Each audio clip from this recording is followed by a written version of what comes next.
आपसे ये पूछता है व्हाट कैन गूगल, मैं थोड़ा फ़ोन चेंज कर दूँ यहाँ पे, इसका ज़रा फ़ोन आई थिंक चेंज हो गया है, टाइम्स न्यू रोमन कर देता हूँ।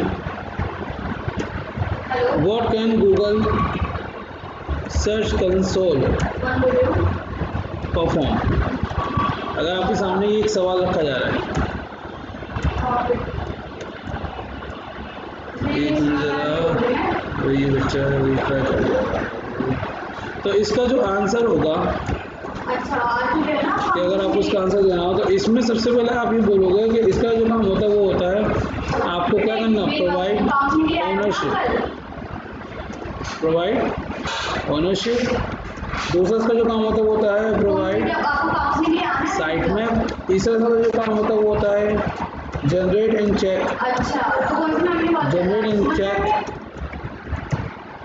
रोबोट्स। एक नाम लिख रहा हूँ, खास नाम है, ध्यान रखना, robots.txt फाइल का नाम इसी तरह से रोबोट्स।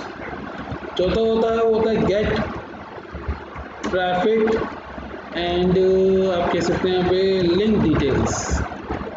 नेक्स्ट जो होता है वो होता है यहाँ पे क्या, schema and rich snippet issues, या आप लिख सकते हैं check schema and rich snippet issues. कुछ ये चीज़ें हैं, कुछ ये बातें हैं जिन्हें गूगल सर्च कंसोल के द्वारा परफॉर्म किया जाता है। यानी अगर गूगल को जानना हो कि वेबसाइट का ओनर कौन है, और वेबसाइट के ऑनर में आमतौर पर वेबसाइट का एडमिन और वेबसाइट के एडिटर की बात हो रही होती है। तो ये जानकारी गूगल जो कलेक्ट करता है वो कंसोल, गूगल सर्च कंसोल से करता है। किससे करता है? गूगल सर्च कंसोल से। जो सबसे पहले इंफॉर्मेशन मेंटेन या क्रिएट की जाती है वो होती है ओनरशिप। दूसरी जो चीज़ होती है वो होती है प्रोवाइड साइट मैप। यानी गूगल सर्च कंसोल के द्वारा गूगल को आपकी साइट में, आपका जो वेबसाइट का साइट मैप होता है वो प्रोवाइड होता है। साइट मैप का मतलब होता है आपकी वेबसाइट का एक नक्शा, एक ऐसा नक्शा, एक ऐसा मैप जिसके ज़रिए से बताया जा रहा है कि आपका पहला पेज कौन सा है, पहले पेज से कितने पेज कनेक्टेड हैं, उन पेज से बाकी कितने पेज कनेक्टेड हैं। यानी आपकी वेबसाइट का एक स्ट्रक्चर जानने का जो काम होता है वो गूगल का वो गूगल सर्च कंसोल के द्वारा क्या किया जाता है, परफॉर्म किया जाता है। क्योंकि आपको अगर मैं एक बात बताऊं, अगर आप दुनिया की किसी भी वेबसाइट पे जाओ, जैसे मैं आपको लेकर चलता हूं दुनिया की किसी भी वेबसाइट पे, मिसाल के तौर पे मैं आपको यहाँ पे लेकर आया एक वेबसाइट के ऊपर, या यहाँ लेकर आया एक वेबसाइट के ऊपर। इस वेबसाइट के ऊपर आपको यहाँ पे जो है कुछ लिंक्स नज़र आ रहे हैं, जैसे होम पेज का लिंक है, दूसरा जो मेन लिंक है वो है टूल्स, तीसरा जो है वो प्राइसिंग, चौथा जो है वो कॉन्टेक्ट्स, पांचवा जो है वो रिसोर्सेज, छठा जो है वो ब्लॉग्स। लेकिन अगर टूल्स में आओ तो टूल्स में आपको एक बात भी पता लगी है, टूल्स के अंदर तो कुछ सब मेन्यूज भी दे रखे हैं या कुछ ड्रॉप डाउन मेन्यूज भी दे रखे हैं। ऐसे अगर रिसोर्सेज में आओ तो रिसोर्सेज में कुछ ड्रॉप डाउन, और एक लास्ट वाला जो है चार्ट्स, उस चार्ट्स वाले के अंदर भी क्या नज़र आ रहे हैं हमें, कुछ और सब मेन्यूज नज़र आ रहे हैं। तो अगर आप गूगल को ये बता दो कि भाई मेरी वेबसाइट का नक्शा ये है, मेरी वेबसाइट के अंदर ये पहला पेज है, ये दूसरा पेज है, तीसरा पेज है, और पहले पेज के लिंक से आप दूसरे पेज के लिंक पे जा सकते हो, दूसरे पेज के लिंक से आप तीसरे, यानी एक नक्शा बना के, चार्ट बना के आप अगर किसको प्रोवाइड कर दो, सर्च कंसोल को, तो सर्च कंसोल से वो इन्फॉर्मेशन कौन ले लेगा, गूगल ले लेगा, ताकि वो जान सके कि how many page are there in your website, कौन से पेजेस ऐसे हैं या कौन से लिंक ऐसे हैं जो फर्स्ट पेज लिंक्स हैं, कौन से ऐसे हैं जो सेकंड पेज लिंक्स हैं, कौन से ऐसे हैं जो थर्ड पेज लिंक्स हैं। तो ये सारी जानकारी को गैदर करने का तरीका गूगल सर्च कंसोल। इसके अलावा यहाँ पे एक नाम आ रहा है आप सभी के सामने, क्या, robots.txt। ये एक खास तरह की फाइल होती है।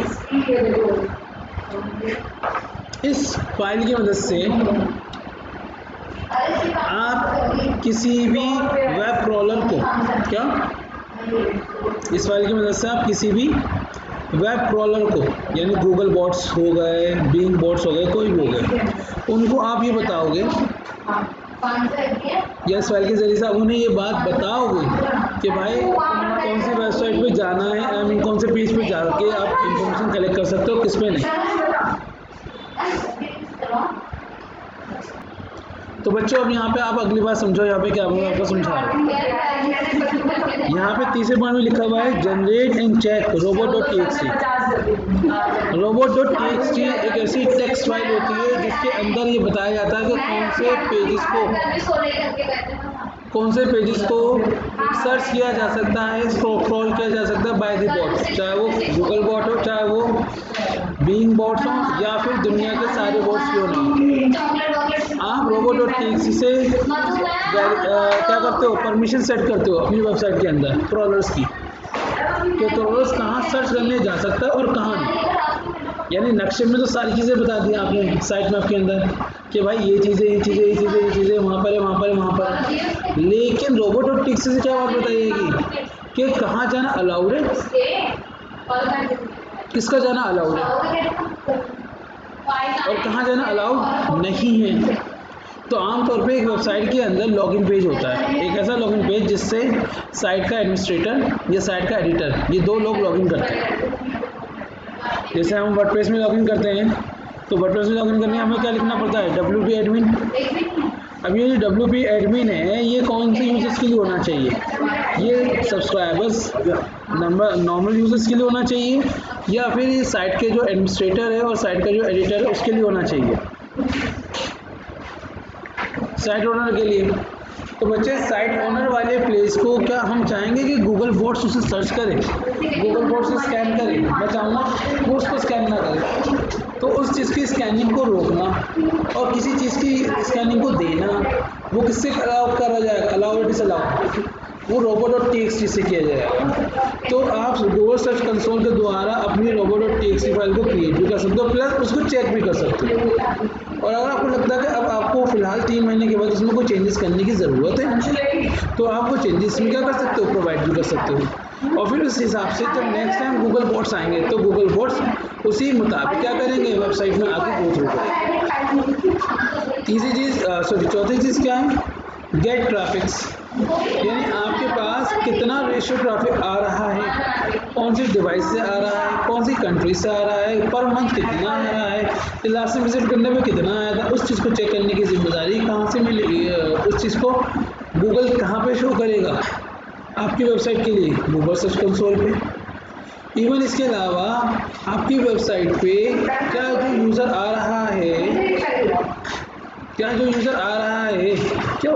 तो ज़रूरी नहीं है कि वो सारे पेजेस पे जाए।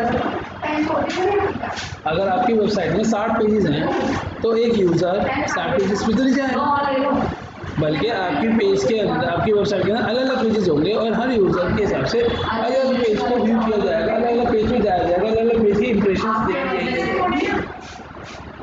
तो यहाँ पे हमें हमारे पेजेस का भी व्यू मिलेगा कि हमारे मोस्ट पेजेस कौन से हैं जो ज़्यादा व्यू किए जाते हैं, मोस्ट पेजेस पे हमारी सर्चिंग होती है या किन कीवर्ड्स के द्वारा सर्चिंग होती है।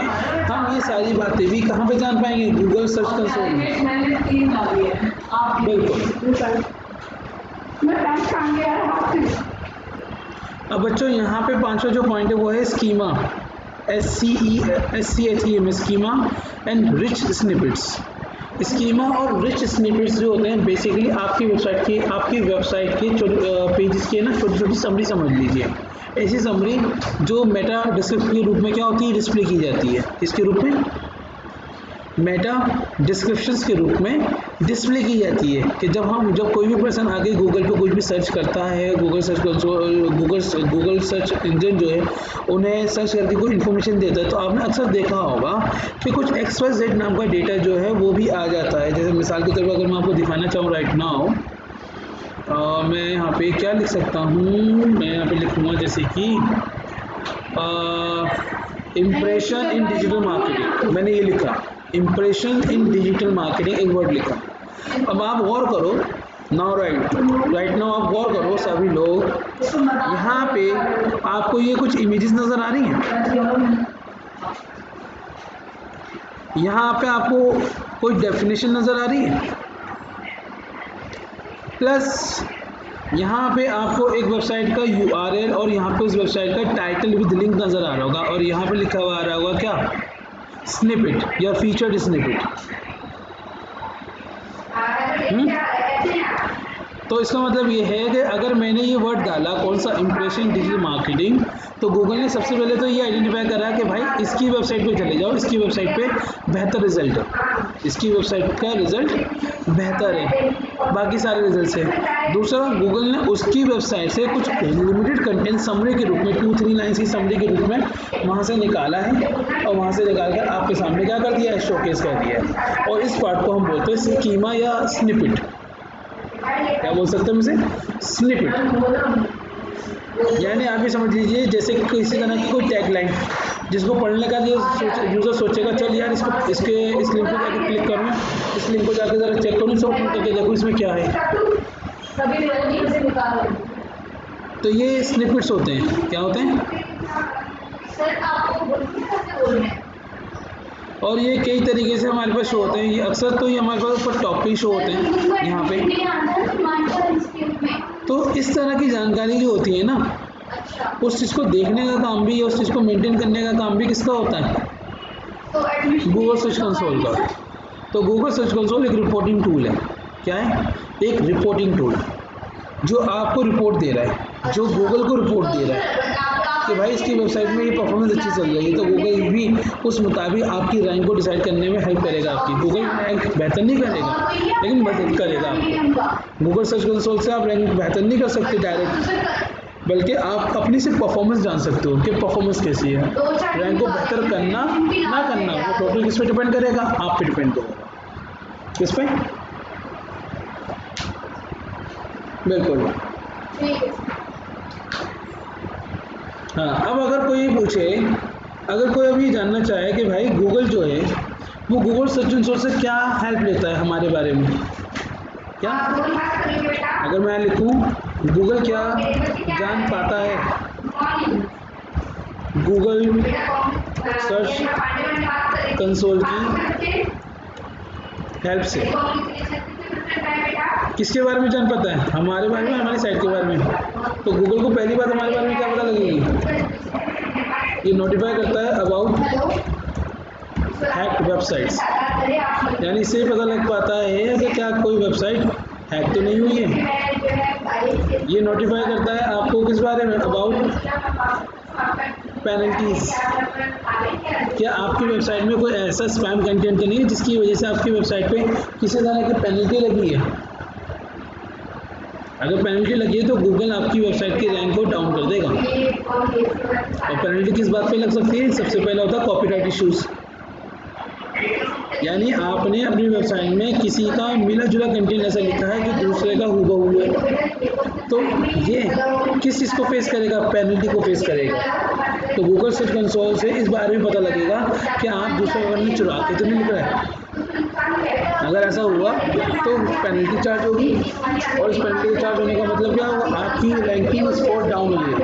क्या, आपका जो रैंकिंग स्कोर है वो क्या हो जाएगा, डाउन हो जाएगा। इसके अलावा गूगल को और क्या पता लग पाएगा इस चीज़ से, कि अगर किसी भी तरह की कोई नई खबर है, कोई नई बात है जो गूगल अपने यूजर्स तक पहुंचाना चाहता है कि वेबसाइट में आप अब ये भी कर सकते हैं, वो भी कर सकते हैं, वेबसाइट के अंदर अब ये चीज़ नहीं हो पाएगी, गूगल इस चीज़ को रैंक नहीं कर पाएगा, तो गूगल क्या करेगा, वो आपको मंथली न्यूज़ लेटर्स देगा।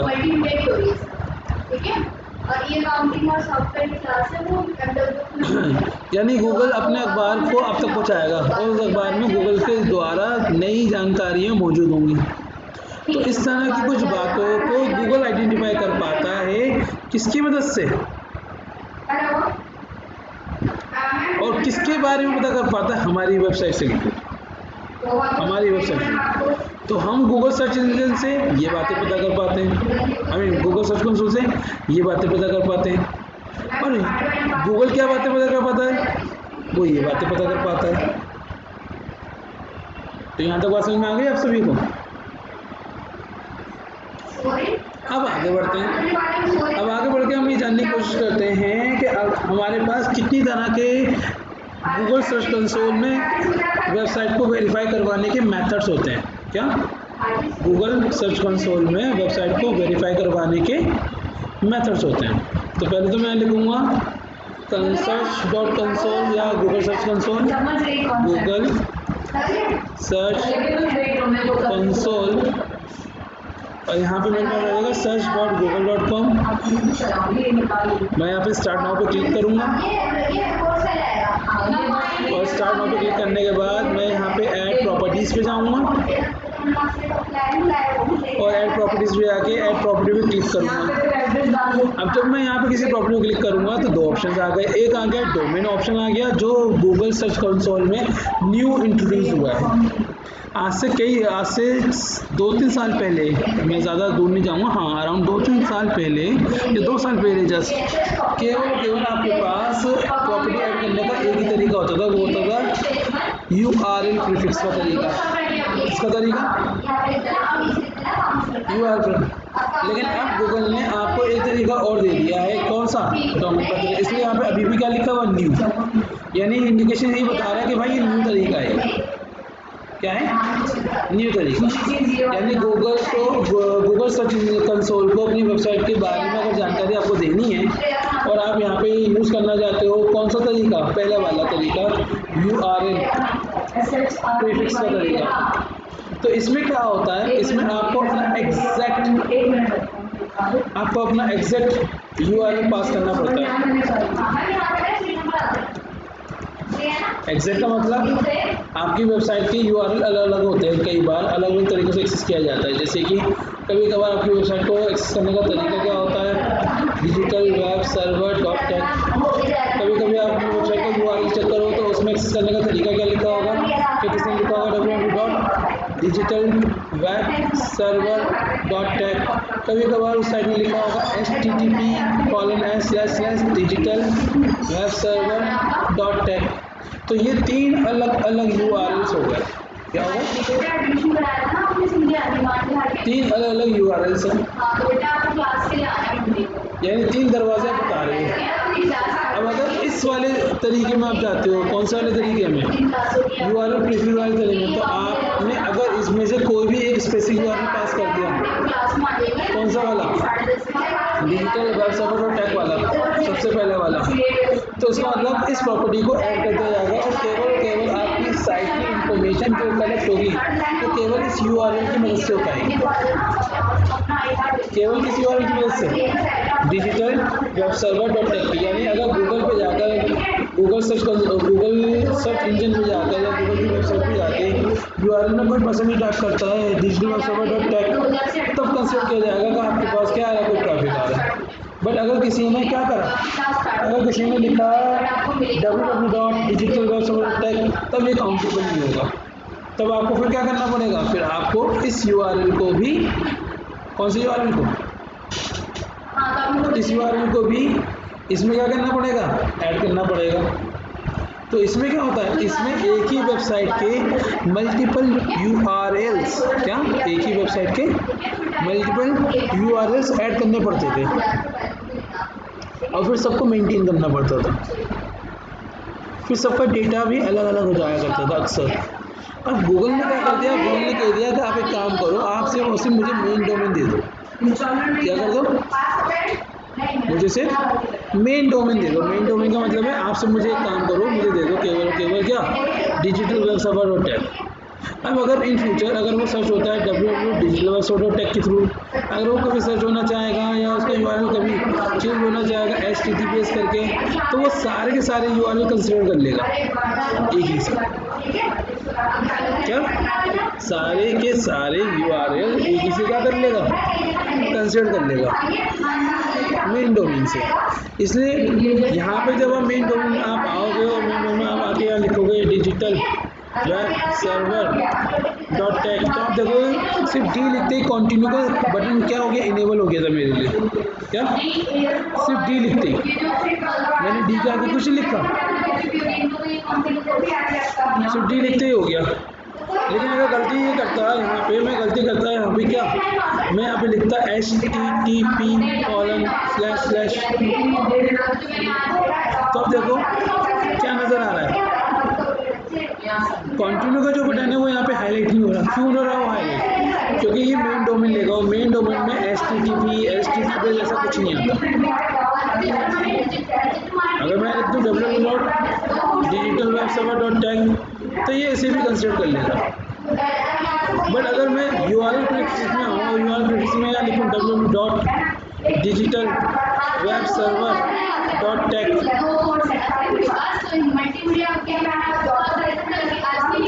तो आप देखो वो आपसे क्या मांग रहा है, वो आपसे कह रहा है भाई URL प्रीफिक्स करो अपना, यानी HTTP है या HTTPS है ये मुझे बताओ। चाहे यहाँ पे www ना हो, केवल सिर्फ डिजिटल वेब सर्वर हो, चाहे यहाँ पे HTTPS की जगह केवल HTTP हो, इससे कोई फर्क नहीं पड़ता। इसको हर चीज़ अलग से देनी पड़ेगी। यानी इसमें एक ही वेबसाइट के बारे में मुझे 6 URL देने पड़ सकते हैं, 4 URL देने पड़ सकते हैं। और यहाँ पे केवल क्या होगा, यहाँ पे मैं केवल सिंपली ये लिख सकता हूँ क्या, मेन डोमेन लिख सकता हूँ, मुझे www लिखने की भी कोई ज़रूरत नहीं। तो इसलिए गूगल ने आपके काम को आसान करने के लिए ये न्यू कॉन्सेप्ट निकाला है।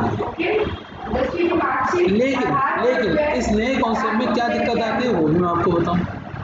क्या दिक्कत आती है, पुराने वाले में दिक्कत क्या नहीं आती वो भी मैं आपको बताऊं। अगर आपने नया कॉन्सेप्ट लिया, न्यू डोमेन का कॉन्सेप्ट लिया, तो इसमें एक काम करना पड़ता है जिसे बोलते हैं रिक्वायर्ड DNS वेरिफिकेशन। क्या required DNS verification, domain name server. DNS का मतलब होता है डोमेन नेम सर्वर की वेरिफिकेशन करनी पड़ती है। यानी आपको इसकी जानकारी अपने होस्टिंग प्रोवाइडर या अपने डोमेन प्रोवाइडर को देनी होती है और वहाँ से इसे वेरीफाई करवाना होता है। या पहले इसका जो कोड आएगा आपके पास, आप उस कोड को कॉपी करोगे, कॉपी करके आप होस्टिंग में लॉगिन करोगे अपनी, इसमें जो आपका होस्टिंग प्रोवाइडर है, जैसे होस्टगेटर है, GoDaddy, आप उस होस्टिंग प्रोवाइडर के पास जाओगे और वहाँ पे जाके लॉगिन करोगे। मैं आपको बताता हूँ कैसे।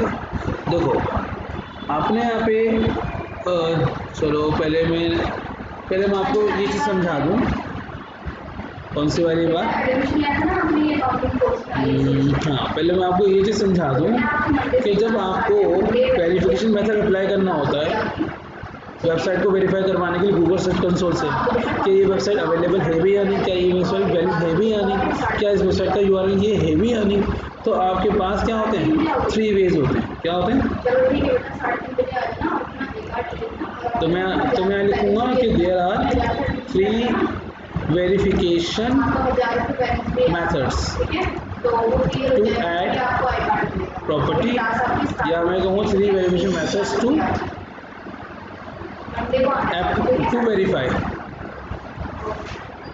To verify. जो पहले इसमें जो मेथड होता है उस मेथड को हम बोलते हैं क्या, ऑटोमेटिक DNS वेरिफिकेशन। दूसरा जो तरीका होता है उसे हम क्या कहते हैं, मैनुअल DNS वेरिफिकेशन।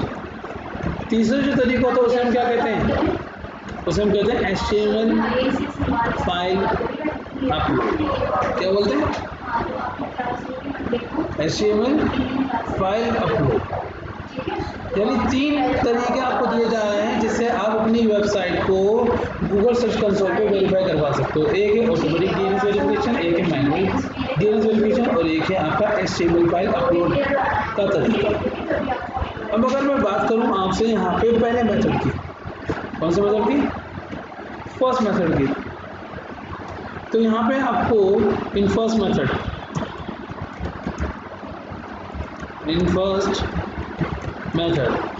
यहाँ आपसे कहा जा रहा है कि there are some platform where you can not easily or directly edit your file। और यहाँ पे लिखा जा रहा है एग्जाम्पल के तौर पे Blogger, Weebly, Shopify, Wix, Squarespace etcetera. मैंने आपके सामने यहाँ पर कुछ ऑनलाइन प्लेटफॉर्म्स लिखे हैं। ब्लॉगर आप सब जानते हैं, ब्लॉग स्पॉट वेबसाइट के लिए होता है। शॉपिफाई भी आपको पता है ऑनलाइन शॉपिंग प्लेटफॉर्म है। वीबली भी एक ऑनलाइन शॉपिंग प्लेटफॉर्म है या ई कॉमर्स प्लेटफॉर्म है।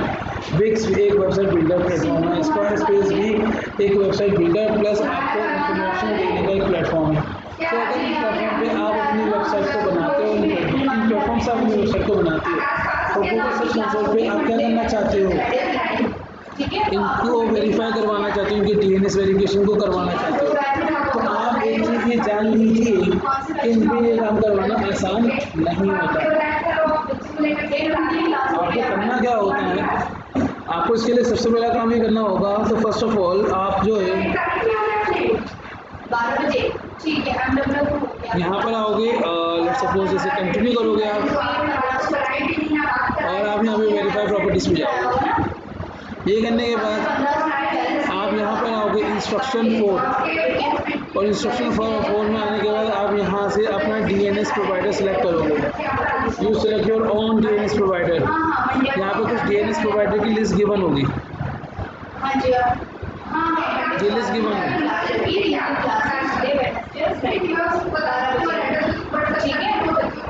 आपको वो यहाँ से क्या करना पड़ेगा, सिलेक्ट करना पड़ेगा। सिलेक्ट करने के बाद आपको यहाँ पे क्या करना होगा, स्टार्ट वेरिफिकेशन। क्या करना होगा, स्टार्ट वेरिफिकेशन पे क्लिक करना होगा। और अब ये सेल्फ क्या करेगा, ये सेल्फ इसको वेरीफाई करेगा, लेकिन इसकी वेरिफिकेशन में 2 से 3 दिन का समय लगेगा। ये 2 से 3 दिन का मैक्सिमम समय हो सकता है, वरना 2-3 घंटे में भी वेरीफाई कर सकता है। तो ये जो पहला मेथड होता है ऑटोमेटिक का, इसमें क्या होता है, इसमें आप अपने डीएनएस को प्रोवाइड करते हैं। वहीं एक दूसरा मेथड और होता है, दूसरा जो मेथड होता है वो होता है मैनुअल वेरिफिकेशन का। उसमें भी क्या होगा, उसमें भी आपको पहले यहाँ से क्या करना होगा, पहले यहाँ से आपको जो है यहाँ पे अपना डोमेन नेम प्रोवाइड करना पड़ेगा डीएनएस प्रोवाइडर के लिए। उसके बाद आपको क्या करना होता है, अगला काम ये होता है सेकंड मेथड के लिए। मैं आपको पहले बता दूँ सेकंड मेथड क्या करेंगे आप। अगर हम बात करें सेकंड मेथड की, THOD सेकंड मेथड, यानी जिसको हम कहते हैं क्या, मैनुअल डीएनएस वेरिफिकेशन। मैं आपको बता दूं सबसे ज़्यादा मैनुअल और HTML फाइल अपलोड का तरीका ही यूज़ किया जाता है। पहला वाला मेथड यूज़ करना थोड़ा डिफिकल्ट होता है, इसलिए जितने भी लोग होते हैं वो सेकंड और थर्ड पे ही निर्भर होते हैं। तो मैनुअल वाले तरीके में क्या होगा, मैनुअल वाले तरीके में सबसे पहला काम आपको क्या करना है, आपको अपने डोमेन प्रोवाइडर के पास जाना है। इसके पास डोमेन प्रोवाइडर या फिर आपका होस्टिंग प्रोवाइडर, जिनसे आपने या तो डोमेन परचेस करा है या होस्टिंग परचेस करी है। और वहाँ पे जाके आपको करना क्या है, आपको वहाँ पे लॉगिन करना है। और लॉगिन करने के बाद आपको वहाँ पे एक खास सेक्शन में जाना है, जिस सेक्शन का नाम होगा एडवांस DNS। क्या होगा,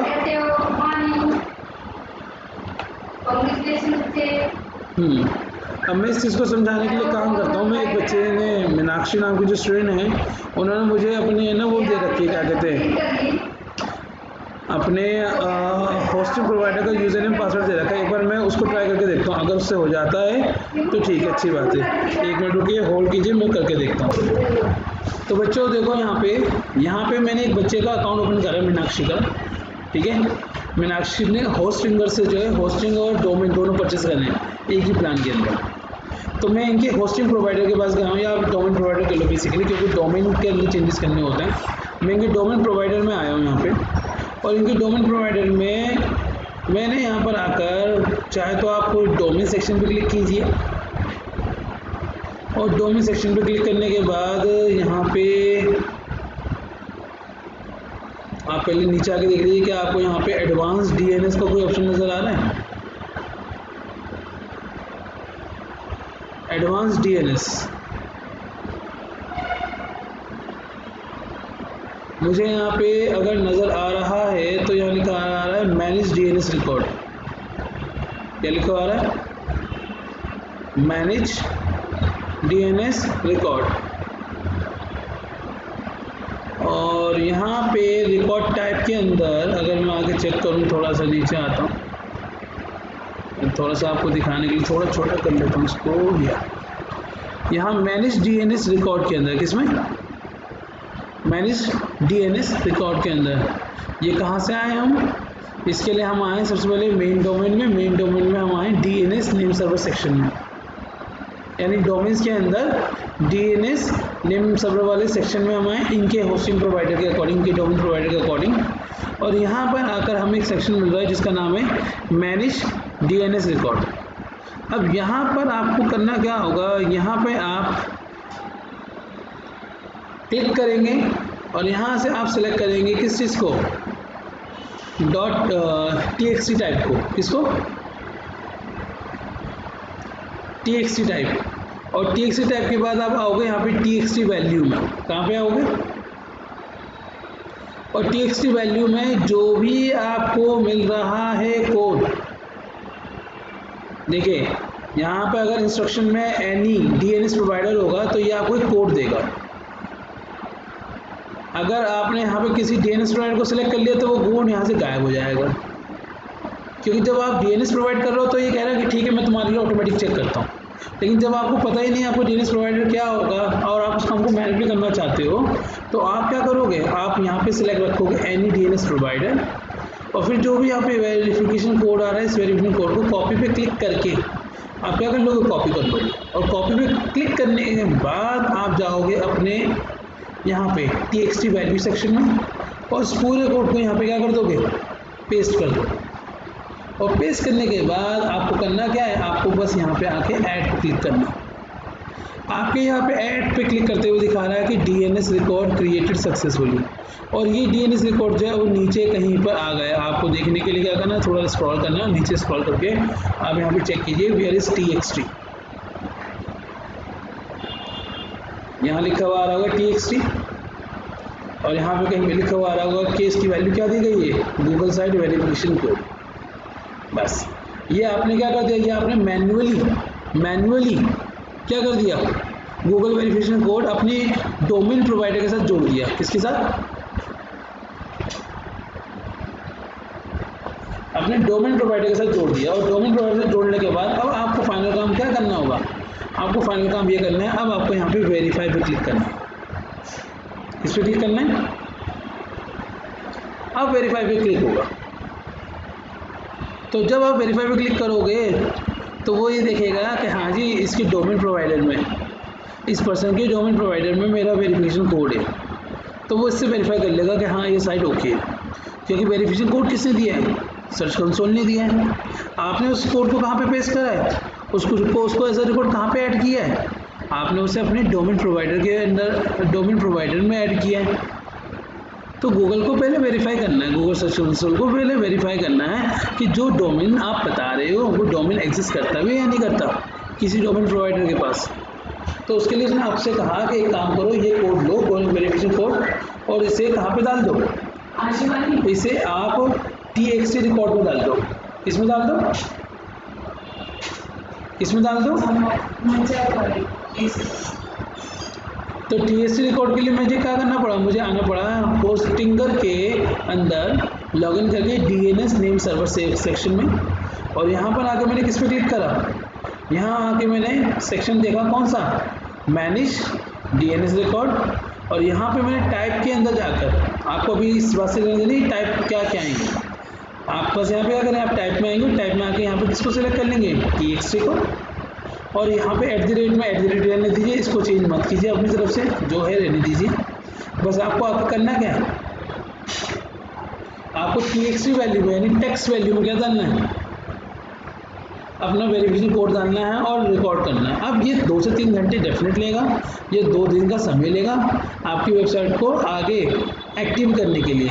अभी वेरीफाई तो कर लेगा, लेकिन उस साइट को एक्टिवेट करने में, उस साइट की डिटेल्स को अपने पास लाने में ये 2 से 3 दिन, ये 2 से 3 घंटे लेगा। ठीक है, तो पहला तरीका मैनुअल में क्या है, सीधा अपने होस्ट डोमेन प्रोवाइडर के पास चले जाओ। कौन सा? सीधा आप अपने डोमेन प्रोवाइडर के पास जाइए और डोमेन प्रोवाइडर के पास जाके आप क्या कर दीजिए, वहाँ पे DNS रिकॉर्ड ऐड कर दीजिए। क्या DNS रिकॉर्ड ऐड कर दीजिए। वरना आप एक काम करो, दूसरा काम आप क्या कर सकते हो, आप एक काम करो, आप अपने कंट्रोल पैनल पे चले जाओ। अगर आप यहाँ से नहीं करना चाहते तो आप यही काम कहाँ से कर सकते हो, कंट्रोल पैनल से। और इसीलिए मैं आपसे क्या मांग रहा था, कंट्रोल पैनल का यूजर नेम पासवर्ड मांग रहा था। अब यहाँ से अगर इस काम को करना है तो यहाँ से कैसे होगा, आप यहाँ पे सर्च में आ जाओ। यहाँ पे जो ऊपर सर्च का बटन दे रखा है ना, सर्च बॉक्स, यहाँ सर्च में आके लिखो जोन एडिटर। क्या लिखोगे, जोन एडिटर। आप देखोगे डोमेन सेक्शन में एक ऑप्शन आ रहा है जोन एडिटर नाम का, देख पा रहे हैं आप लोग। डोमेन्स के सेक्शन में जोन एडिटर नाम का ऑप्शन नजर आ रहा है, क्लिक कीजिए इस पर। ये दूसरा मेथड है मैनुअल का। क्या है, दूसरा मेथड है मैनुअल का। और यहाँ पे जाने के बाद आपको यहाँ पे भी क्या करना है, यहाँ पे आपको कई तरह के बटन्स मिलेंगे, ऐड रिकॉर्ड्स, सीनेम, मैक्स रिकॉर्ड और मैनेज नाम का भी बटन मिलेगा। मैनेज नाम के बटन करने पे भी वो आपको क्या दिखाएगा, आपके डोमेन से रिलेटेड कुछ एडिशनल एंट्रीज जो भी आपने की होंगी, वो सारी एंट्रीज यहाँ पे आ रही होंगी। आपको इससे लेने देने की क्या आ रहा है यहाँ पे, बस ये कुछ ऐसी एंट्रीज हैं जिसकी वजह से बाकी चीज़ें इसके साथ क्या कर पाएंगे, कोऑर्डिनेट कर पाएंगे। तो मुझे क्या करना है, मुझे केवल बस यहाँ पे जाना है, किस पे, ऐड रिकॉर्ड पे, या मैं सीधा यहाँ पे किसको सेलेक्ट कर सकता हूँ, ऐड TXT रिकॉर्ड। इस पे आऊँगा, अपने जोन का जो आपको नाम रखना है वो आप रख सकते हैं, आप चाहे उसे स्किप कर सकते हैं। और बस आप यहाँ पे क्या करो, रिकॉर्ड के सेक्शन में जाके वो कोड पेस्ट कर दो। कौन सा वाला, TXT वाला कह लो, या गूगल वेरिफिकेशन कोड जो है वो आप यहाँ पे पेस्ट कर दो। और अगर आपको जोन का नाम लेना है तो जो आपको जोन का नाम सही लगता है रख दो, वरना एडिट कर दो, कोई दिक्कत नहीं, ठीक है। और अब फाइनली आप @ लिखने के बाद जब आप @ यहाँ लिख दो तो ये इस जगह तो मना कर रहा है कंट्रोल पैनल में, तो आप यहाँ पे अपने साइट का URL लिख सकते हो जो आपने वहाँ पे दिया। जैसे मैंने क्या दिया, डिजिटल वेब सर्वर .com। ये लिखने के बाद मैं यहाँ पे ऐड रिकॉर्ड पे क्या कर दूँगा, क्लिक कर दूँगा। तो इस तरह से ये रिकॉर्ड भी यहाँ पे क्या हो जाएगा, ऐड हो जाएगा। यहाँ लिखा हुआ आगे सक्सेस। तो अब इसका मतलब ये हुआ कि मैंने अपने DNS रिकॉर्ड में गूगल वेरिफिकेशन कोड को डाल दिया। और गूगल कंसोल वेरिफिकेशन कोड को डालने से फायदा ये हो गया कि अब गूगल सर्च कंसोल मेरी वेबसाइट पे आ सकता है, अपने पोस्ट को भेज सकता है और यहाँ से इंफॉर्मेशन को कलेक्ट करना शुरू कर सकता है। बट अभी नहीं, इट टेक्स टाइम। क्या, इट टेक्स टाइम, लेकिन काम आपका हो जाएगा। बात समझ में आ रही है यहाँ पे। तो ये तरीके होते हैं इन कामों को करने के।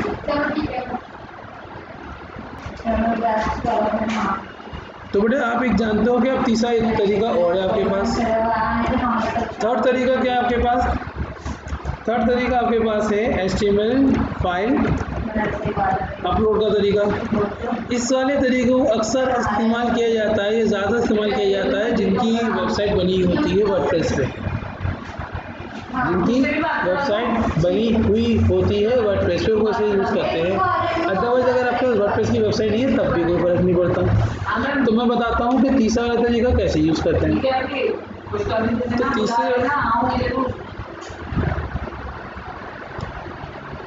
तो तीसरे वाले तरीके के अंदर क्या होता है बच्चे, तीसरे वाले तरीके में होगा ये कि आप जाओगे अगेन सी पैनल में। कहाँ पे जाओगे, सॉरी सी पैनल में अभी नहीं जाओगे, पहले आप यहाँ पर आओगे और आपको यहाँ पे URL प्रीफिक्स वाला तरीका क्या करना होगा, यूज़ करना होगा। कौन सा तरीका, अब URL प्रीफिक्स में भाई आपको क्या करना होगा, https:// www.digitalwebserver, ये सब डोमेन के लिए काम करेगा। और अगर आप केवल स्पेसिफिक URL पे काम करना है, यानी मैं चाहता हूँ कि मेरी वेबसाइट केवल इस स्पेसिफिक URL पे काम करे, तो बेटा आपको तब भी कौन सा तरीका लेना होगा, हाँ, अगर डेफिनेट बात है, अगर आपकी सब डोमेन साइट होगी तो उसको ट्रैक नहीं करेगा। तो ये आपको समझना पड़ेगा ना कि आप केवल मेन डोमेन साइज बनाते हो या सब डोमेन साइज बनाते हो। अदरवाइज आप अलग अलग प्रॉपर्टी ऐड करते जाओ, अलग अलग प्रॉपर्टी, अलग अलग क्या कहते हैं वेरिफिकेशन कोड डालते जाओ, कोई दिक्कत नहीं। जो पहला तरीका था, तो पहला तरीका तो यही है। तो अब कंटिन्यू पे जाता हूँ। अब कंटिन्यू पे जाने के बाद मुझे अगला काम क्या करना है? मेरा अगला काम ये है कि मुझे यहाँ पे अपलोड करवानी है मेरी HTML फाइल। तो पहले ये देखिए वेरीफाई करेगा और ये आपको क्या दे देगा? ये आपको दे देगा HTML फाइल। क्या देगा? अब आपको करना क्या है? आपको ये HTML फाइल डाउनलोड करनी है। तो भाई मेरे पास ये HTML फाइल यहाँ पे डाउनलोड हो चुकी है। मैं इस HTML फाइल को अपने फोल्डर में ओपन कर लेता हूँ। चलिए जी, ये आ गई मेरी HTML फाइल। अब मुझे अगला काम क्या करना है? मुझे अगला काम ये करना है, इस फाइल को अपलोड करना है। क्या करना है? इस फाइल को अपलोड करने के लिए मैं कहाँ पे जाऊँगा? सी पैनल पे। कहाँ पे जाऊँगा? और सी पैनल पे जाऊँगा फाइल मैनेजर में। तो सी पैनल पे आने के बाद नीचे आता हूँ थोड़ा सा, और यहाँ पे मुझे मिलेगा कौन सा सेक्शन? File manager. कौन सा सेक्शन? और फाइल मैनेजर में मैं जाऊँगा अपनी वेबसाइट फोल्डर में। अब सपोज करो यहाँ पे इनकी जो क्या कहते हैं, किन की बात कर रहा हूँ मैं यार? कबीर की बात कर रहा हूँ। कबीर की अगर मान के चलिए जो वेबसाइट है, अगर वो इनकी पब्लिक HTML में है तो पब्लिक HTML में चलते हैं। और पब्लिक HTML में जाने के बाद यहाँ पे मुझे मिलेगा अपलोड का ऑप्शन। क्या मिलेगा? और इस अपलोड ऑप्शन में जाऊँगा, सिलेक्ट फाइल करूँगा और डाउनलोड्स में जाकर इस फाइल को यहाँ पे पहले क्या कर दूँगा? अपलोड कर दूँगा। तो ये छोटी सी फाइल है, ये लीजिए अपलोड गूगल के नाम से, Google 9F1। बस हो गया मेरा काम। तो मैंने गूगल वेरिफिकेशन की फाइल यहाँ पे अपलोड कर दी है, ठीक है। और उसके बाद आकर जब आप यहाँ पे अपलोड कर दोगे, अपलोड करने के बाद आपको यहाँ पे वेरीफाई पे आके क्लिक करना है। क्या करना है? आपको वेरीफाई पे आना है और वेरीफाई पे क्लिक करना है, देन लास्ट में डन करना है। तो गूगल जान लेगा कि हाँ बंदे ने सही डोमेन प्रोवाइडर में जाकर क्या करा है? काम। तो ये छोटी बेटी बेसिक जानकारी क्या करने की? अपनी ऑनरशिप को डिफाइन करने की, अपनी ऑनरशिप को वेरीफाई करने की। क्या करने की? ऑनरशिप को वेरीफाई करने के लिए आपको ये 3 तरह के मेथड यूज करने पड़ते हैं। कौन कौन से? ऑटोमेटिक क्लियरेंस वेरिफिकेशन, दूसरा कौन सा है? मैनुअल का, तीसरा कौन सा है? HTML फाइल को अपलोड करने का। तो HTML की फाइल जो अपलोड, हाँ बोलिए। हाँ, वर्डप्रेस में नहीं, गलती कर रहे हो। वर्डप्रेस में HTML फाइल नहीं है। वर्डप्रेस में बेटे नीचे आओ, स्क्रॉल करो। वर्डप्रेस के थीम एडिटर में HTML टैग कॉपी करना पड़ता है। हाँ, अगर आप वर्डप्रेस के थ्रू करना चाह रहे हो तो सीधा वर्डप्रेस में जाके आप HTML टैग यूज कर सकते हो। और अगर आप प्रोजेक्ट फोल्डर के अंदर जाके फाइल देना चाहते हो तो फाइल देने का तरीका ये होता है जो मैंने अभी आपको बताया कि कंट्रोल पैनल में जाओ, पब्लिक HTML में जाओ, पब्लिक HTML में अपने प्रोजेक्ट फोल्डर में जाओ और प्रोजेक्ट फोल्डर में जाकर आप क्या कर दो? आप वहाँ पे HTML की फाइल अपलोड कर दो। क्या कर दोगे? तो भाई इन्होंने एक नहीं, इन्होंने कई तरीके बना रखे हैं। तो क्या आप बताइए कि अब आप यहाँ पे ये सारे काम कर सकते हो या नहीं कर सकते?